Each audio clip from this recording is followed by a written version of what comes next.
queria primeiro agradecer a presença, saudar a pessoa do nosso anfitrião aqui, Bruno Luque. Ele é o vice-presidente Edeão, presidente João Carlos Martins, toda a CNA, que teve essa excelente iniciativa.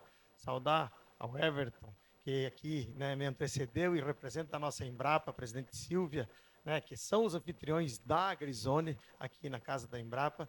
É o deputado Arnaldo Jardim, que representa o nosso Congresso Nacional, um querido amigo, uma pessoa que o agronegócio, eu tenho que fazer uma estátua para o Arnaldo, de tanto que ele já trabalhou no Brasil. Saudar a todos os que estão aqui presentes, nossos conselheiros, meus associados, a pessoa da Sheila, está aqui, o Marcelo Oliveira, da equipe, e também saudar a todos que nos assistem. Nós estamos sendo transmitidos para vários jornalistas no mundo inteiro e também associados.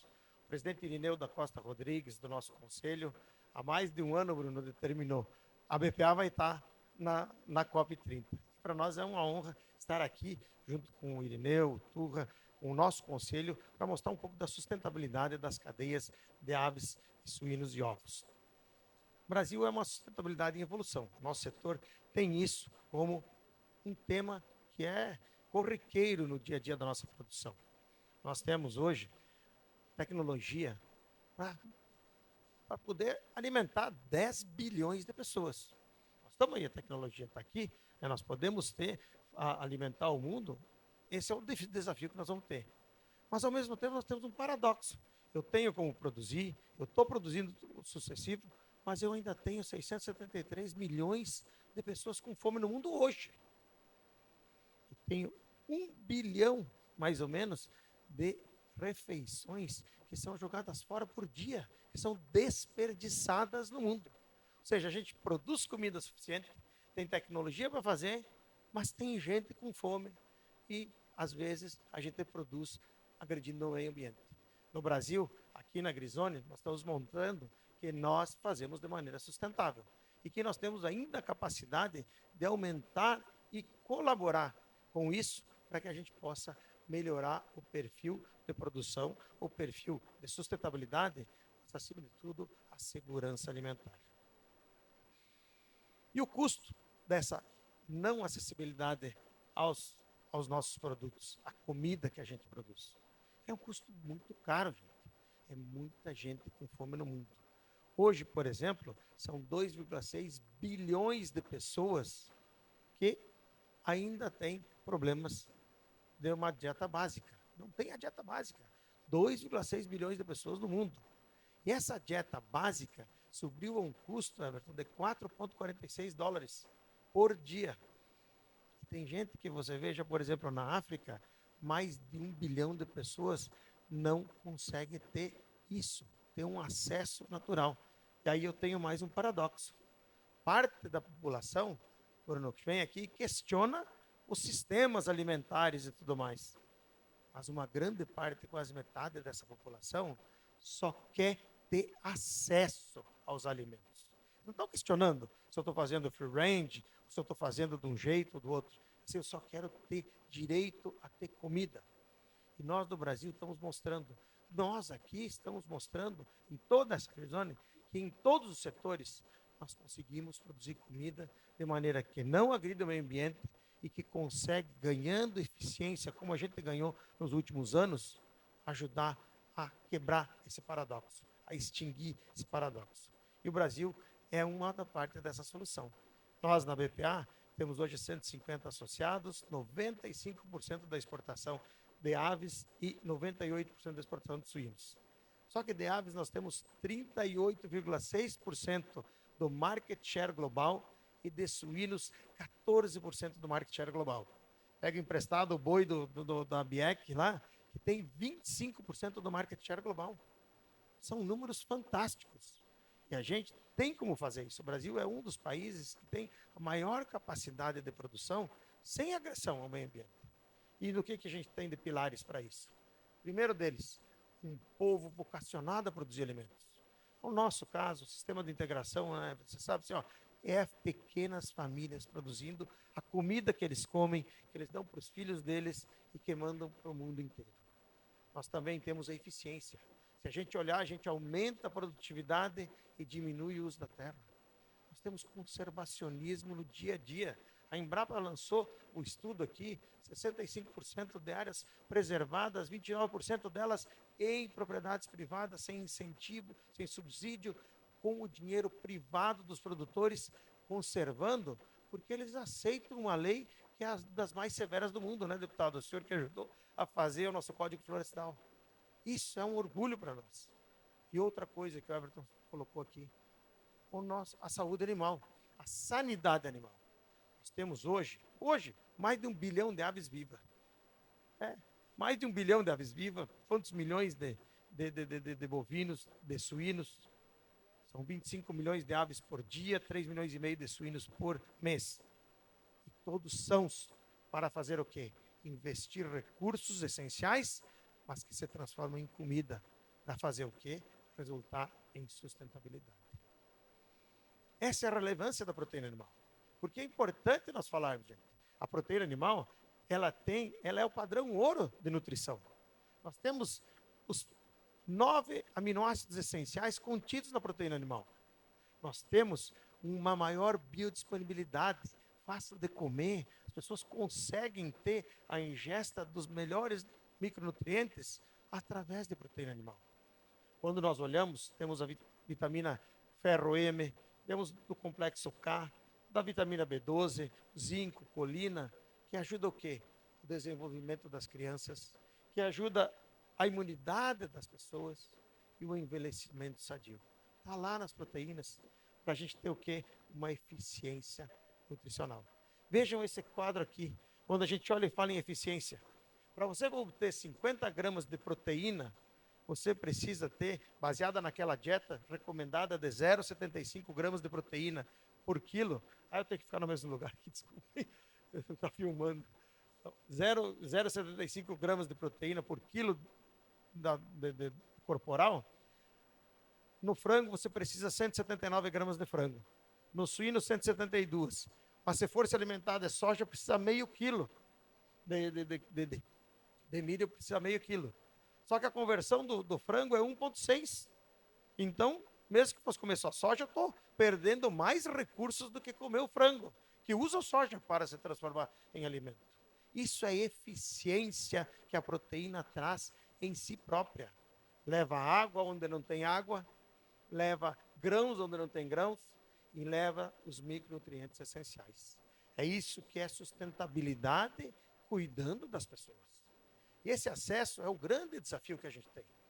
O nosso SDG, que é o ODS da ONU, o ODS 2, ele tem um caminho de bem, que é o quê? Nós trabalharmos com a eficiência que o Brasil apresenta. Outros países também têm eficiência. Eu não estou dizendo que nós somos melhor que todo mundo. Nós não somos melhor que ninguém. Mas não tem ninguém melhor que nós no mundo também. Nós estamos nos melhores níveis de excelência de produção. E há outros que também são excelentes. Mas o Brasil está se apresentando que ele quer ajudar a acabar com essa dicotomia, essa desigualdade entre quem tem grande renda e quem tem baixa renda. Você veja bem, nos países que têm grande renda, os caras debatem sobre escolha. Eu quero ver se eu quero o ovo com gaiola, sem gaiola, quero o frango de um jeito ou do outro. Nos países de baixa renda, o cara só discute acesso, gente. Só quer ter direito de comer uma proteína que traga alimento para a substância da vida. A proteína animal tem uma eficiência fantástica com baixo custo. É a maneira mais acessível de ter. É a maneira mais fácil de você conseguir assegurar os elementos essenciais à vida que estão contidos. E, além disso, quando a gente fala, está lá nos desafios da ONU pela sustentabilidade. Nós temos que estar trabalhando contra todas as formas de desnutrição, de malnutrição e de fome. Por isso que a gente entende que a sustentabilidade tem que ser assegurada para que você consiga ajudar aqueles que precisam. É a maneira que nós temos como ajudar também, produzindo mais, com menos recursos e sem agredir o meio ambiente. E temos um paradoxo também, ou seja, que é a saúde animal. O Everton bem colocou. A biosseguridade, cuidado com os animais, é algo muito importante. E nós chamamos, deputado, eu estou chamando que a biosseguridade é a sustentabilidade invisível. Porque se eu cuido dos animais, não deixo eles ficar doentes, eu gastei recursos para produzir. E se eles ficam doentes, eles não se transformam em alimento.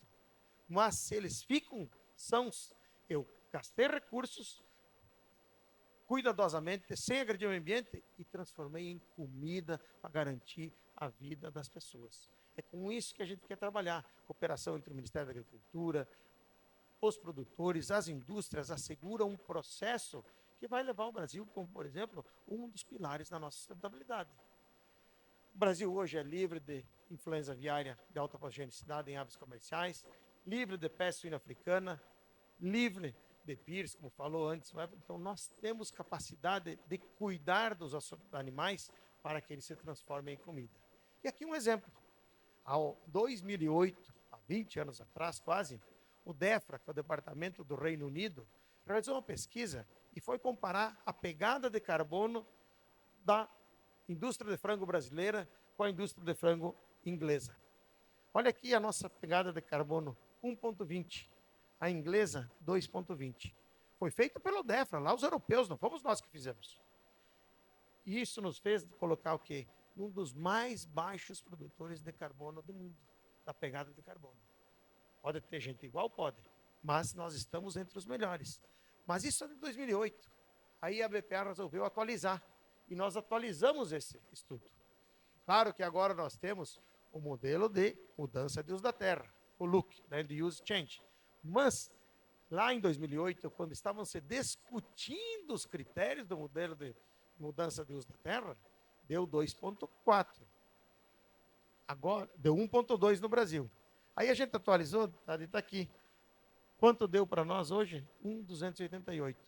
Claro que aqui é importante dizer, nós não somos contrários ao modelo de uso, à mudança de uso da terra, ao LUC, mas quando eu pegar no Brasil, em igualdade de condições, e aqui esse exemplo, esse estudo, ele foi feito em uma cooperativa do Paraná, que não pega, né, lá da Cevada, por exemplo, que só pega grãos locais, produzidos em áreas que já estão consolidadas há muito mais que 50 anos no Paraná. O Paraná é exportador de grão. Então ele não traz grão de fora, ele não desmata para produzir grãos, e o que onde ele produz são consolidados. Então, se eu usar isso, eu estou fazendo no mesmo critério de uma fazenda americana ou de uma fazenda francesa, que tem áreas consolidadas há muito mais tempo e que está produzindo. Fazendo o cálculo, o que deu? Vou voltar lá para a gente ver. Antes era 1,20 pelo DEFRA. Nós até perdemos um pouquinho. Ficou 1,288. Só não sei se foi arredondamento do Excel. Mas está mostrado hoje, depois de 20 anos, o mesmo valor está aí. O Brasil tem sustentabilidade. E como é que a gente chegou nesse número? Chegou fazendo algo que nós estamos colocando nos associados da BPA. 40% a 80% é a capacidade de redução das nossas emissões só fazendo uma administração correta da nossa produção. Caso, por exemplo, o Cevale ganhou o prêmio de melhor produtor de biogás de 2024, tem lá, ela repôs a lenha por biogás, redução de uso de energia de 75%. A Frimeza, os biodigestores estão lá nas plantas industriais gerando energia. A Palmali, 90% de redução. Eu não estou falando aqui em tese, estou falando o que as empresas estão fazendo. Isso aqui, se vocês forem no site Brazilian Good Food for People for the Planet ou Brazilian Sustainable Protein.com.br, você vai encontrar Casa da Seara com 70% dos integrados com energia fotovoltaica. O da MBRF, 60%, mas com uma usina própria de 1 bilhão em investimento. Quando você vai ver a Costa Foods, 85% dos seus integrados já usam energia fotovoltaica. A Aurora faz a expansão da cooperação nas suas fazendas. São energias, como coloquei aqui, são energia que se transforma, de fontes que se transformam em segurança alimentar. Quando a gente olha o caso da São Salvador, o maior sistema híbrido de energia no sistema, que tem 5,7 megawatts de produção com 98% de fontes renováveis. Você vê o Grupo Pluma com 14 mil painéis instalados, a Copacol com 15 mil toneladas de lixo por ano transformados em energia limpa. São casos do dia a dia. Estou dando aqui a cara a bater. Essas empresas estão aqui mostrando nos seus relatórios anuais. A energia, ela transforma a produção em progresso e transforma a comida em futuro. Nós temos uma energia limpa, como tem lá na Zanqueta, que trocou toda a sua planta por árvores de reflorestamento, destinadas especificamente sem agressão ao meio ambiente em áreas consolidadas. Há mais de 30 anos o Zanqueta faz isso. Quando a Naturovos mudou lá seus banhados com 100% de tratamento dos efluentes. Quando nós temos o lixo transformando em economia circular, como você bem colocou, a nossa biodigestão, a compostagem, Revele 10 mil hectares, redução de 50% do uso de fertilizante. A PIF-PAF com um modelo inovador usando garrafas PET para que as galinhas desempenhem o seu ambiente natural de fazer a bicagem, lá aproveitando a Pamplona, que tem 200 toneladas de lixo orgânico transformado por mês em fertilizante classe A e usa energia eólica na sua planta, contratada direta de uma usina eólica. Copavel, que já recuperou 12 mil nascentes. A GT Foods, que todo dia trata mais de água para uma cidade de mais de 114 mil habitantes, removendo 95% dos resíduos orgânicos. A Mantiqueira, que tem uma fazenda de preservação própria. A fazenda tem uma reserva de 250 hectares da Mata Atlântica, comprada, fechada para conservação. Isso são o quê? Cuidar da água e do meio ambiente é um compromisso que se transforma em responsabilidade para alimentar o mundo. Nós estamos fazendo. Veja lá a cooperativa, além de ter todos aqueles outros elementos que a gente tem, de cuidar da água, de cuidar do reuso e tudo mais, dos resíduos, ela agora colocou inteligência artificial na sua planta de produção, onde o robô fica olhando os frangos todo o tempo para não ter desperdício, e reduziu imensamente o desperdício de comida. Onde a Aurora tem um programa de propriedade sustentável que ela premia os seus associados, seus cooperados que têm práticas, vão lá conferir. Ou seja, o grande sinal de maturidade é que a sustentabilidade, ela parou de ser uma obrigação. No nosso setor, ela se transformou em cultura. É coisa do nosso DNA. A avicultura e sinocultura tem isso na sua cultura, nos seus valores essenciais. E isso também está, como falou o Everton, que mostrou que os dados que a Embrapa está estudando, originação de grãos. Nós estamos aí com 65%, 67% da produção nos estados do Sul, a mais de 2 mil quilômetros de distância do bioma amazônico. Essa concentração no Sul reduz o transporte, faz com que a gente pegue os grãos mais próximos e tenha uma pegada de carbono muito menor. A gente tem, então, a sustentabilidade com distâncias pequenas e, acima de tudo, com uma integração local que garante uma produção sustentável, que garante a obediência à lei, que garante a gente cumprindo as regras e ajudando o meio ambiente. Nós temos também o papel social, como ele falou. As plantas que estão, os estados e os municípios que têm plantas frigoríficas e produção de aves e suínos e ovos, têm desenvolvimento social. Está aqui uma pesquisa feita pela Embrapa e a Firjan. As cidades que estão aí entre melhores colocadas de nível de vida do Brasil são todas que têm produção de aves, suínos e ovos. Aqui, ó, Lajeado, Toledo, Concórdia, Paranavaí, Chapecó, Serafina, Medianeira, Marau. Marau, aliás, tenho que dizer, a minha Marau, que é onde eu nasci. Marau, Rio Verde, Lucas, São Gabriel do Oeste e tantas outras cidades que se diferenciam porque tem um sistema de integração, e essa sustentabilidade, ela é sobre pessoas. Nós produzimos comida para a gente comer, para a nossa família, mas também ajudamos o mundo, garantindo a mesa dos brasileiros, no caso das aves e suínos e ovos, para mais de 150 países no mundo. É um orgulho fazer isso. Isso dá dignidade para quê? Dignidade para as pessoas que estão cuidando dos animais, que estão trabalhando bem, que estão fazendo isso funcionar. E os pilares desse crescimento? Os pilares desse crescimento estão aqui. É a gente ter um senso comum, um equilíbrio, para que a gente possa ter todas as fontes de nutrição são importantes. Não estou dizendo que a proteína é melhor que alguém, nós não somos contra quem é vegano ou vegetariano, respeitamos todas as colocações das pessoas, respeitamos todas as decisões das pessoas.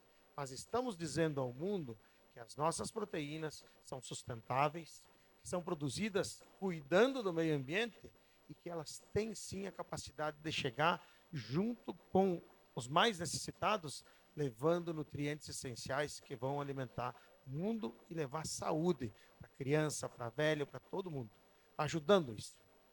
Além disso, a gente tem como pilar desse crescimento a ciência. A ciência e a segurança alimentar, elas estão de mãos dadas. É importante que esteja sempre juntos. A proteína animal, ela é resultado de muita pesquisa, gente. Lá no passado, você precisava de 3 quilos de ração para fazer 1 quilo de carne. Nossa Embrapa Suínos e Aves, que o nosso chefe geral está aqui, o Everton, ajudou a todo mundo nos pequenos detalhes e crescendo. E hoje a nossa conversão média é 1,6. Nossa suinocultura também. A gente reduziu com inovação, acima de tudo, com saúde animal, com bem-estar e ambiência, que é uma coisa, uma regra nossa. A ambiência e o bem-estar animal, o produtor e a produtora exercem isso porque eles sabem que se o animal não estiver bem, ele vai converter menos, ele vai ter mais prejuízo. Então ele cuida dos animais e faz com que no final você tenha comida e acesso às pessoas. Quando falamos aqui também em ciência, é preciso, e a gente volta lá no modelo de mudança do uso da terra, é preciso atualizar alguns bancos internacionais. O Brasil está sendo penalizado porque há dados nos bancos internacionais que não condizem com a nossa realidade, que é muito eficiente e muito mais rápida de evoluir. Hoje, nos bancos internacionais, se fala de uma conversão de 1,88 e nós temos uma conversão de 1,60 ou menos.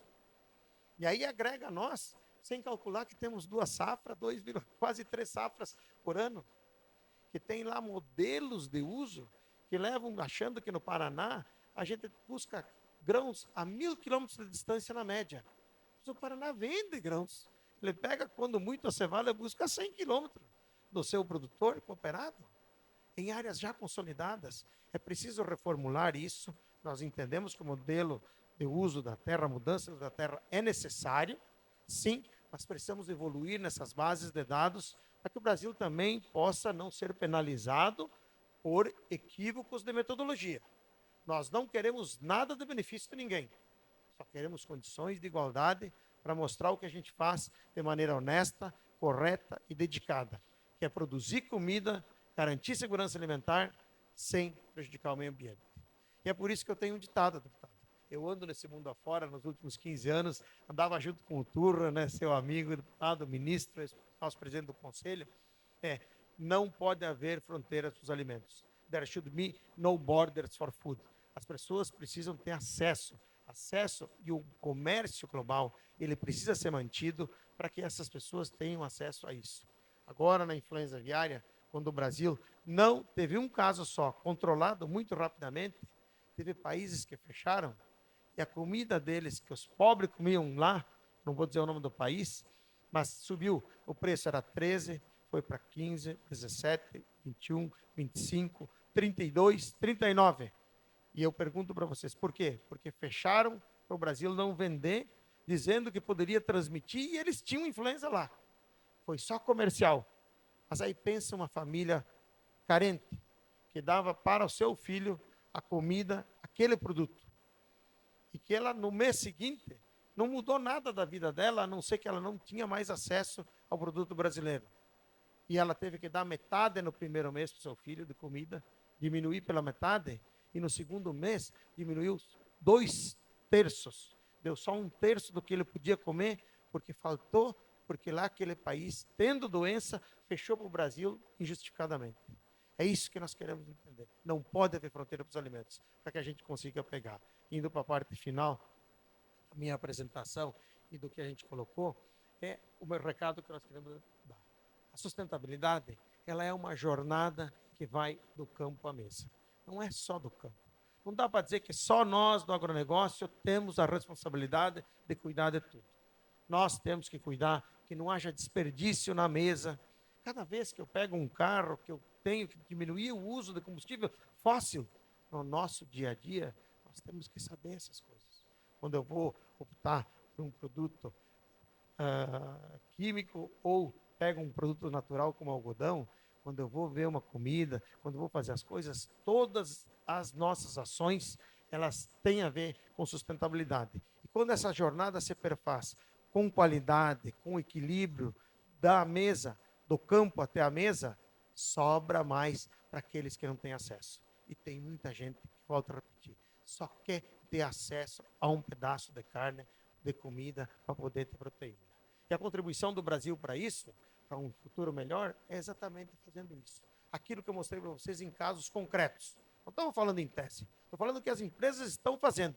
É a gente produzir com sustentabilidade, com responsabilidade e, acima de tudo, ajudando os mais carentes a ter acesso a proteínas. Como é o caso da nossa indústria de aves, suínos e ovos, e a de boi também. Nós produzimos a mais para exportar. E quando eu exporto, deputado, o que acontece? Se eu estou produzindo a mais para exportar, eu estou financiando a comida para o brasileiro. Por quê? Porque quando eu produzo a mais, eu reduzo o custo fixo por unidade produzida. Já que eu vendo lá fora mais caro do que eu vendo aqui, eu estou ajudando o consumidor brasileiro também. Então, a exportação, que no caso das proteínas animais, eu pego de novo a proteína do boi do Perosa aqui emprestado, nós vamos trazer esse ano 26 bilhões de dólares para a balança comercial do Brasil, além de alimentar o Brasil e alimentar o mundo. E por último, é o que eu queria finalizar dizendo o seguinte: não tem futuro climático, equilíbrio climático, se a gente não tiver segurança alimentar. A segurança alimentar é essencial. As pessoas não vão conseguir preservar florestas se elas não tiverem o que comer. Elas precisam ter o que comer. E o futuro climático equilibrado, ele vem com segurança alimentar e, na visão da BPA, não existe segurança alimentar sem proteína. Por isso, muito obrigado, um abraço a todos, espero ter ajudado.